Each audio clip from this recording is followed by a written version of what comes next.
Hello, you're tuning in to our weekly journal, Culture Mosaic, for the latest updates on the local culture scene here in Vietnam. I'm your host, Lenning, and let's now check out our headlines to see what we have in store for you in this edition. First, let's visit Vọng Nguyệt village in the northern province of Bắc Ninh to explore its long-standing Seri culture. Little, we talk to a Vietnamese opera singer who promotes the Vietnamese traditional culture in France. And last but not least, let's have a taste of the diversity of Singaporean cuisine, which is fascinating Vietnamese foodies in the capital city.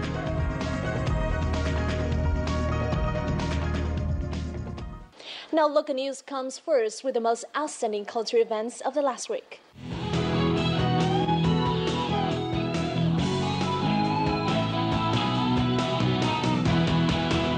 Phong Nha Kẻ Bàng National Park in Quảng Bình Central Province, which boasts the world's largest cave, which is Sơn Dòng, was recognized as a World Heritage Site for the second time by the UN Educational, Scientific and Cultural Organization, or UNESCO.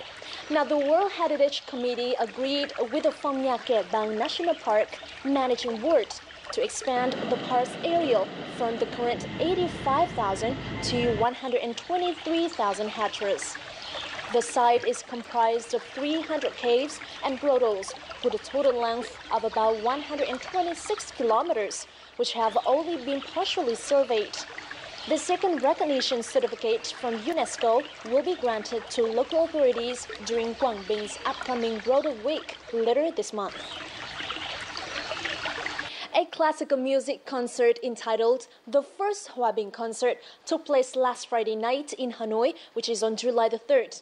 Now, the concert aims to introduce young talents from Europe, including Vietnamese pianist Nguyễn Việt Trung, who is currently studying in Poland. Now, Việt Trung and 3 other artists brought a new style and unique experience to classical music lovers in the capital. The 4 artists performing were pianist Nguyễn Việt Trung, violist Madalina, cellist Sylvia Anna from Poland, and Mosnica Ruth from Hungary.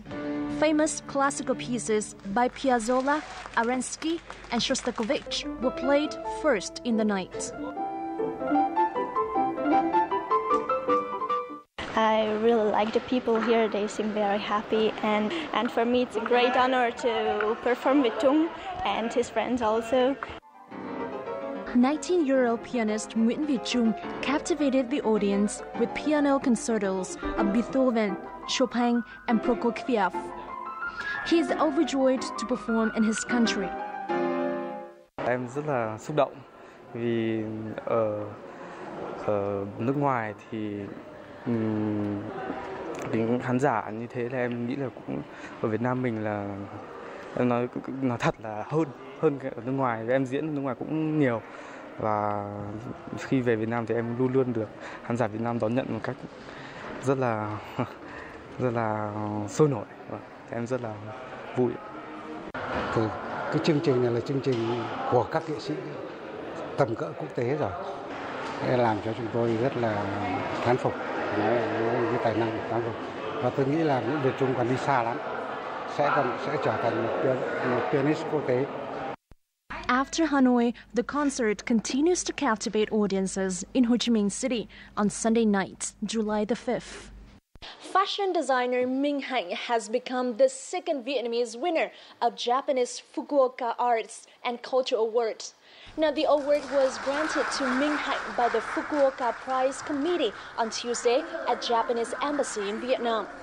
Minh Hạnh produces contemporary fashion designs based on her deep insight into Vietnam's many ethnic cultures. Her work features the famous long tunic outside with time-honored embroidery and fabrics inherited from Vietnam's ethnic minorities, promoting Vietnamese fashion internationally. The designer will go to Japan in September to attend the official award ceremony. During this visit, she will also join a forum on the creativity of people in Asian fashion. The traditional sounds of Chao folk opera meets the animated figures of Vietnamese water puppetry, all in a new performance show that is attracting audiences to the capital city's Chao Theater. What does this new combination have to offer? Well, let's have a look. Artist Mary Ngọc Ánh has been a Chèo opera singer for the past 30 years. Apart from going over her lyrics before the show today, she has also practiced techniques to perform with water puppets and a water stage. Đây là biểu diễn rối thì bao giờ cũng dùng những hát múa của chèo. Thế nên là chúng tôi lại cũng rất là có lợi là khi mình biểu diễn điều khiển con rối thì ngoài cái tay ra thì mình lại có được cái tâm hồn, được cái tinh hoa, được cái thần thái của người nghệ sĩ chèo, đã được thoại chèo, đã được hát chèo, được múa chèo rồi, cho nên là truyền tải đến con rối thì nó có một sự thuận lợi hơn và chính vì thế mà nó sẽ cũng đã được một cái hiệu quả nhất định. The Hanoi Chèo Opera Theatre's new act is entitled Long Thành Diễn Sướng, roughly translated as a performance in Thăng Long, the capital city's former name. It features Chèo opera singers directly conducting the puppets in the water. The act strikes chords of familiarity with the audience as traditional Chèo folk melodies, as well as water puppetry acts play out.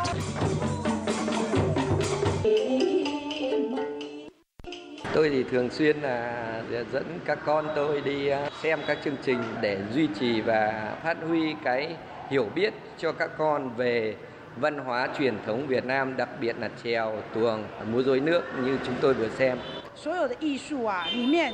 The performance portrays the cultural beliefs of the Vietnamese people. Any art form that can unveil such traditions becomes an interesting one. I was very much touched by the show, and I think the artists did very well. Organizers share such crossing of different performance genres as part of the theater's project to conserve and boost interest in traditional arts. Khán giả vẫn có thể xem được ở dưới sân khấu nước ở dưới. Những người nghệ sĩ rối họ có thể diễn cùng rối với lại nghệ thuật chèo để một sự tương tác làm sao nó rất quyện với nhau để khán giả được xem một lúc được hai loại hình nghệ thuật nó độc đáo. The Hanoi Chèo Opera Theatre looks to continue creating new performance style, all the while also introducing folk art genres in schools, developing a love for traditional arts among Vietnamese youth. If you're a fan of fusion cuisine, you might have heard of Hong Kong-born Canadian chef Cecil Lee, who has been named one of the 10 chefs of the millennium by Food and Wine magazine.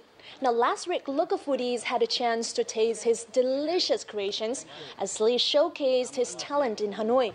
This is the second time Cecil Lee has visited Vietnam, but the first time he's come to Hanoi. In a restaurant in the capital, the chef created a special dinner menu featuring his signature dishes.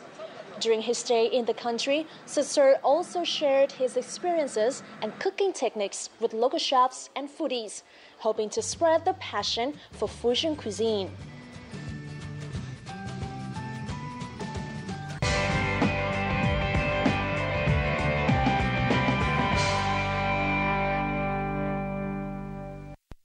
When talking about the northern province of Bắc Ninh, many people think of the sweet melodies of Quan họ singing. But in fact, there are other traits that form the cultural identity of this area, which add to its appeal. And one of them is sericulture. So in this week's edition of Culture and Lifestyle, let's follow an expert to one of Vietnam's most famous zinc villages located in Bắc Ninh province. Now here we find out more about its long-standing sericulture and gain an insight into some of its other cultural traits. Có ai về quê hương em bên dòng sông cầu, nước chảy lơ thơ. Vọng Nguyệt village in the northern province of Bắc Ninh used to supply silk for royal families. Times have changed, but the tradition is still maintained by many local families. This is brought Arslan, a Turkish expat who has been living in Hanoi for 5 years now, to come and explore this ancient land.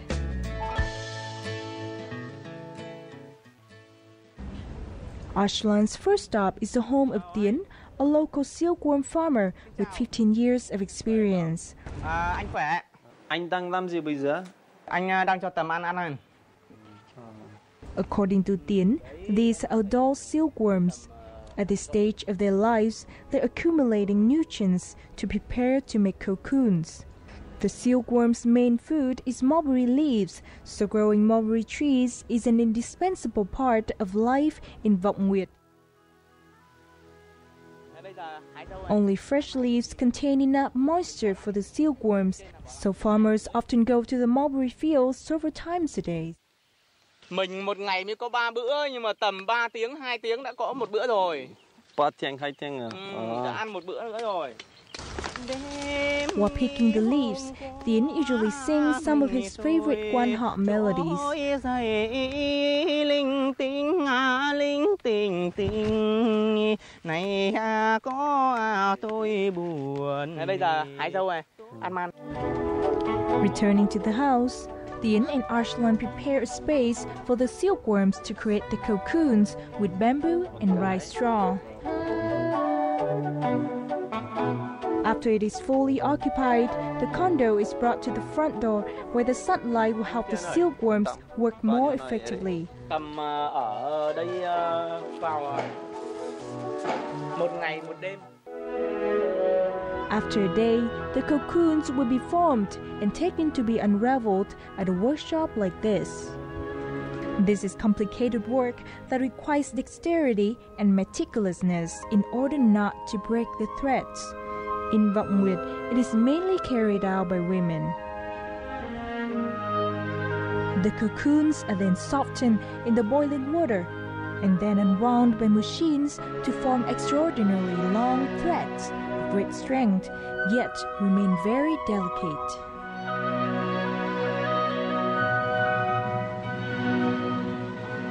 The threads will be sold to weaving workshops to make beautiful silk.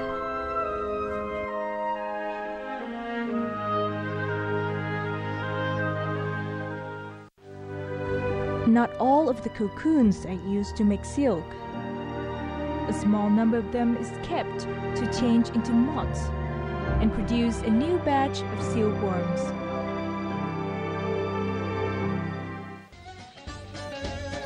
Later that day, Arslan was invited to the village 20-day dove competition.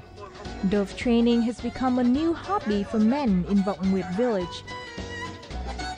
It helps them relax after work and is also a chance to gather and enjoy freshly brewed beers.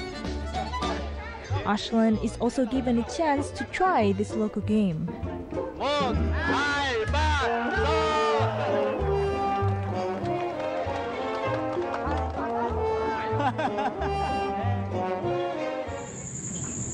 At night, Arslan joins a local family for a cup of tea and listens to them singing Quan Họ.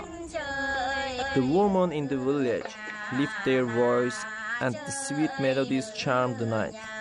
Living with them for just a day, I realized that their working spirit and love for life is the real treasure I have found on this day.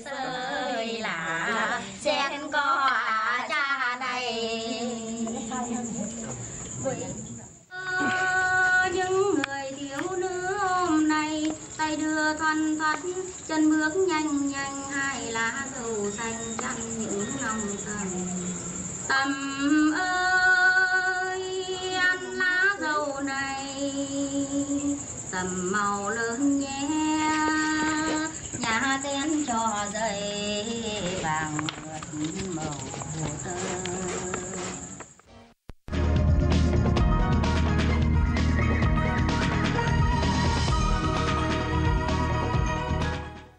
You're tuning in to Culture Mosaic, a weekly journal featuring the rich cultural diversity of Vietnam and vibrant international cultural events happening around the country.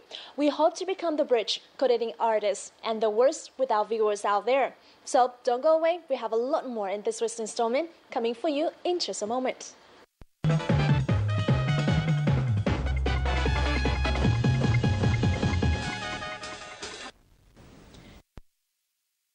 Vietnam's culture and art in France has always been an important task for Hương Thanh, a Vietnamese opera or cải lương singer who has lived in France for over 20 years.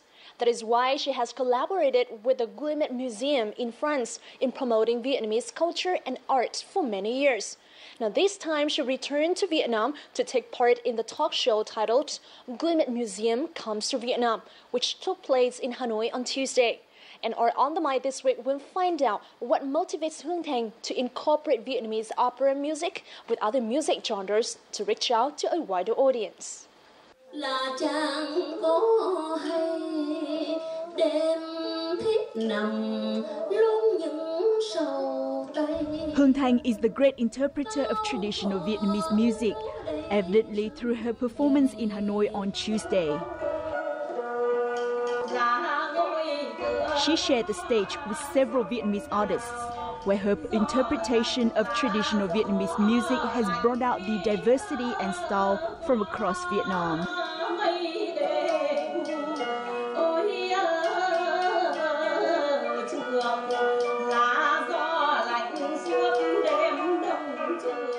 Xin chào nghệ sĩ Hương Thành và rất cảm ơn bà đến với chương trình On the Mic.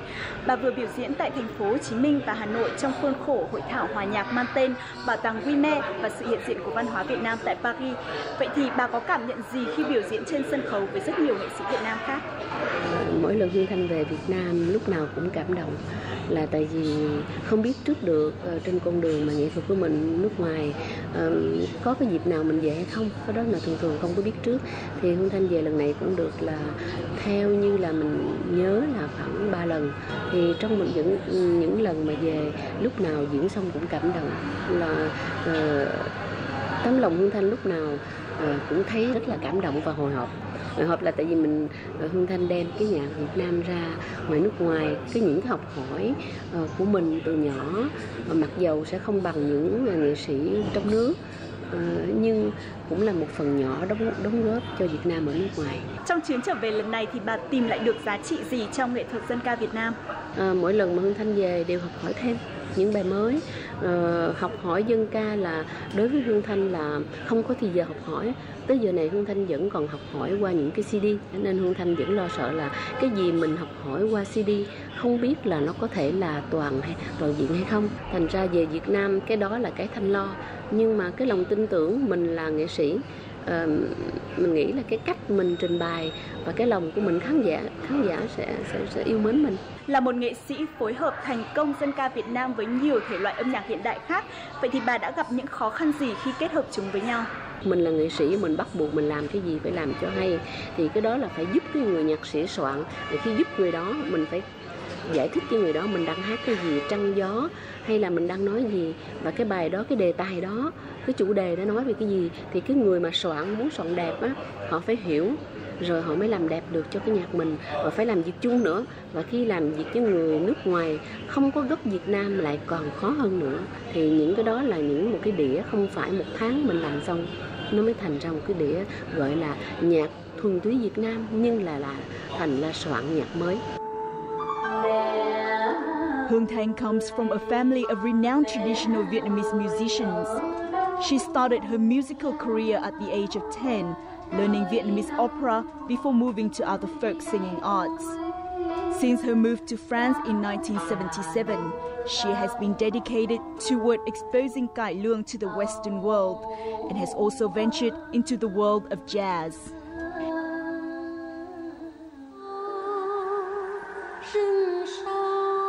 In 1995, Hương Thành met Nguyên Lê, a famous jazz musician who brought her to the world of jazz, a genre she had never performed before. The adventure of Tales from Vietnam began under the collaboration of the two artists. Anh ra đi đến nơi nào, rừng sâu núi cao. Anh Nguyên Lê rất có tài, nhờ cái tài của anh mà người khác nghe được. Cái tài của anh là làm cho nhạc Việt Nam mình đẹp thêm như tiếng hát Hương Thành. Đèo dạt mây trôi chốn xa xôi, anh ơi em vẫn đợi bên dạt mây trôi, chim xa tăng tính tình ấy cao vời. This time, Hương Thanh put together a show with British guitarist Jason Carter for the local audience in Hanoi.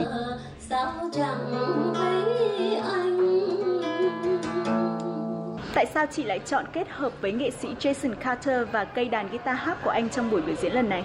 Thanh vẫn thích diễn cái chương trình mà Hương Thanh thích với Nguyên Lê hoặc với jazz hoặc bất cứ nhiều nữa, nhưng đôi khi phải ngừng lại là tại vì khán giả rất khó lúc nào cũng muốn mình tìm những cái gì mới. Thì cái mới này với Jason Carter bắt buộc Hương Thanh phải làm một cái chương trình vừa rồi có những 2-3 bài sáng tác mới, một giữa nhạc của anh Jason và nhạc cái dân ca của trong lòng Hương Thanh sáng tạo như thế nào. Đây là những sáng tác mới. Guimet Museum in Paris has one of the biggest Asian art displays in Europe, with many Vietnamese artifacts. The museum has received huge number of visitors when staging historical cải lương with the performance of Hương Thanh since 2000.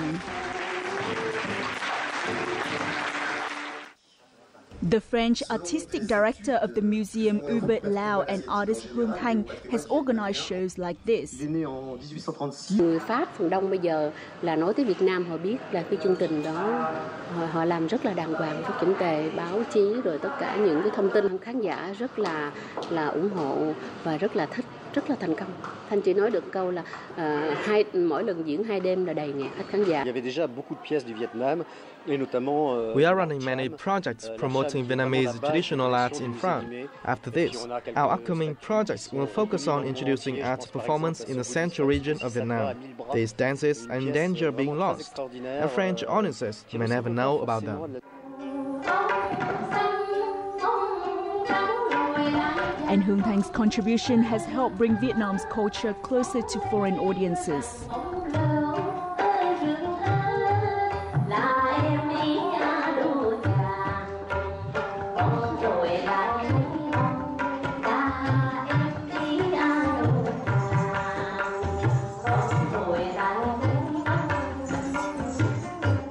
Cơ duyên nào đã đưa chị gắn bó với bảo tàng Guimet trong những dự án hợp tác nhằm quảng bá hình ảnh nghệ thuật dân gian Việt Nam?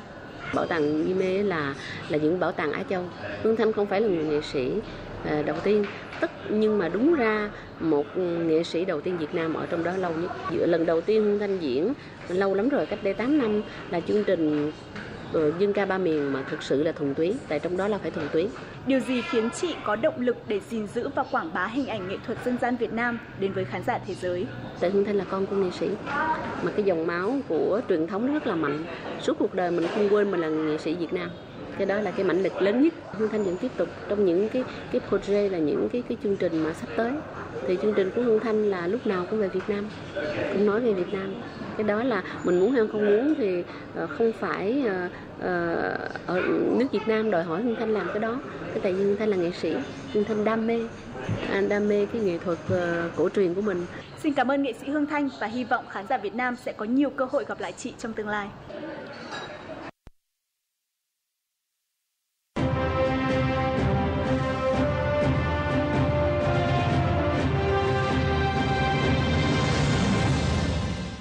For the first time, the Singaporean Food Festival takes place in the capital city of Hanoi.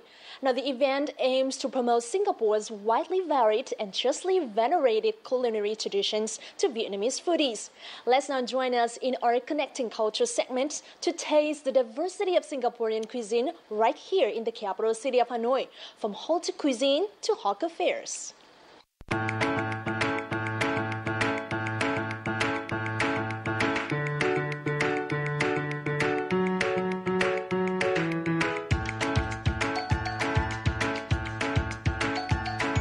What makes Singaporean cuisine so exciting is the balance of contrasting elements such as sweet, sour, salty, and hot flavors.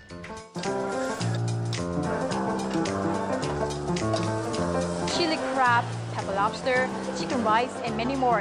You can have all of these at a price of $50. Cheap or expensive, you can still enjoy the unique fine dining experience and some other exciting moments in a festival which is held for the first time in Hanoi. The 2015 Singapore Food Festival, organized by the Singapore Embassy in Vietnam, kicked off Wednesday night in Hanoi. Nearly 300 guests attended the opening night, which offered them a great chance to taste authentic cuisine and various Singaporean dishes.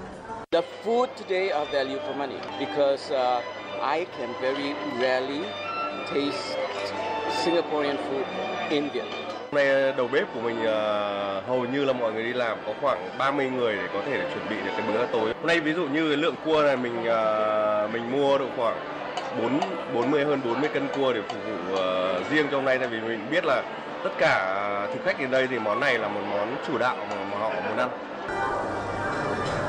The month-long event aims at celebrating Singapore's 50th National Day this August. It also hopes to introduce the Lion City's cuisine to Vietnam and provides an insight into the country's culture and tourism. Because Singapore is a multiracial, multi-ethnic society, so you have food from ethnic Chinese, Malay, Indian, as well as Eurasian. So it's quite a good spread of multicultural dishes.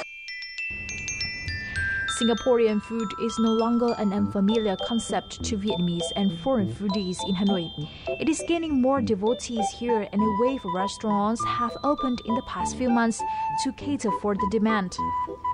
The Lion is one such restaurant which serves up an array of lesser-known yet amazingly tasty authentic Singaporean cuisine.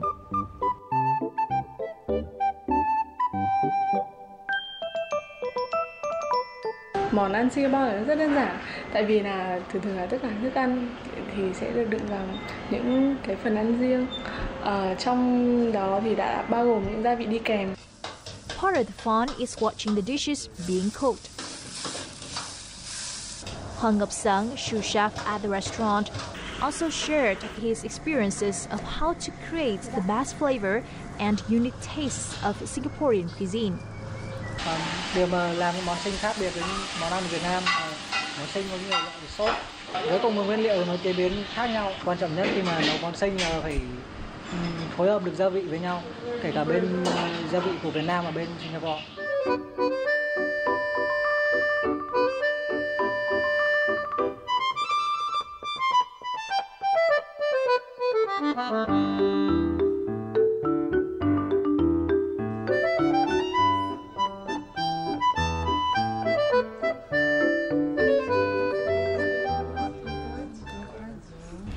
Today, Tung and his Russian girlfriend are having Singaporean food for dinner.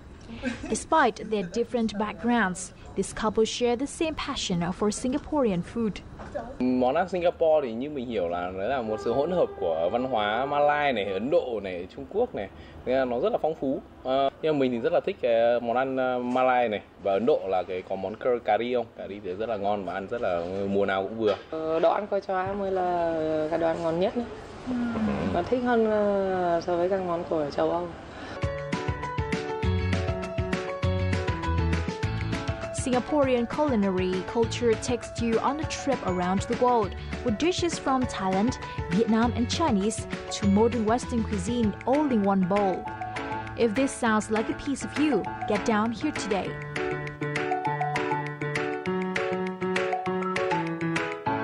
So that's a wrap for this edition of Culture Mosaic. I hope that you've enjoyed the show. Now don't forget to email us at culturemosaic@vtv.vn to give us any comments and suggestions you may have, or to tell us about any culture events you've been to. Now repeats of our programs are online at vtv4.vn and youtube.com/vtv4go. So remember to check them out. Thank you so much for watching. I'll see you again next week. Goodbye for now.